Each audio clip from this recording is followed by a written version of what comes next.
Talmud says that if you don't believe in the power of leadership and rabbinic leadership, then you are maybe considered a non-believer, a heretic on some level.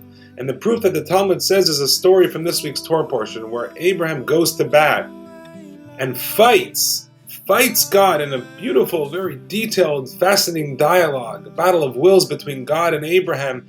Abraham fighting for the survival of the evil city Sodom and Sodom and Gomorrah.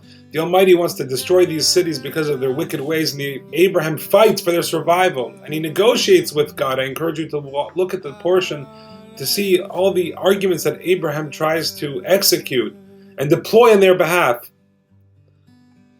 And you see that Abraham is successful in saving some of these people. And Abraham, the great leader, is able to save a city full of wicked people.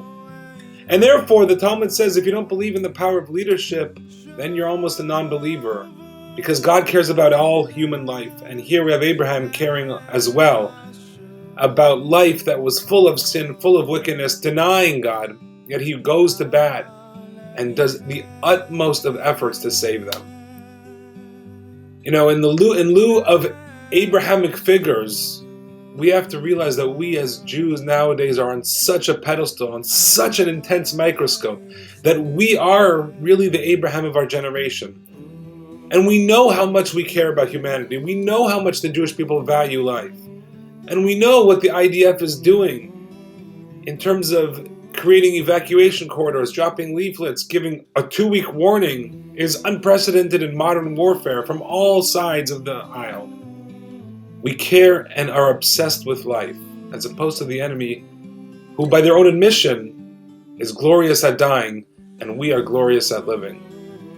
But it means that we have to take ourselves seriously if we are Abrahamic and we have taken his role as the purveyors of values for humanity, and that we will go to bat for humanity and even the worst of the worst. And we will fight for them, for their survival, even if it may hurt us.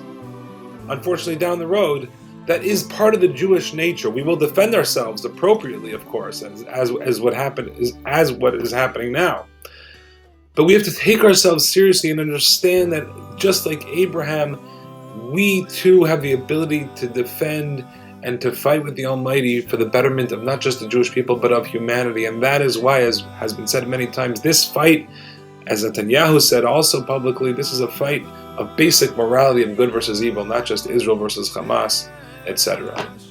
And so it behooves us to take ourselves seriously, to up our game, to realize the opportunities that we have to re-engage our own Judaism and the Judaism of our fellow Jewish neighbors that perhaps were disinterested up until now.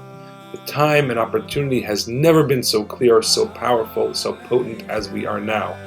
If Abraham was able to save a city on behalf, by fighting with God for a city full of thoroughly wicked people, to the point where if you don't believe in that power, you may be a heretic, we have the ability to save humanity as well, because we are all children of Abraham, and in lieu of a figure like Abraham now, we are able to rise up to the challenge. 300,000 Jews went to the United States Capitol to show this value, how proud we were of being Jewish that day.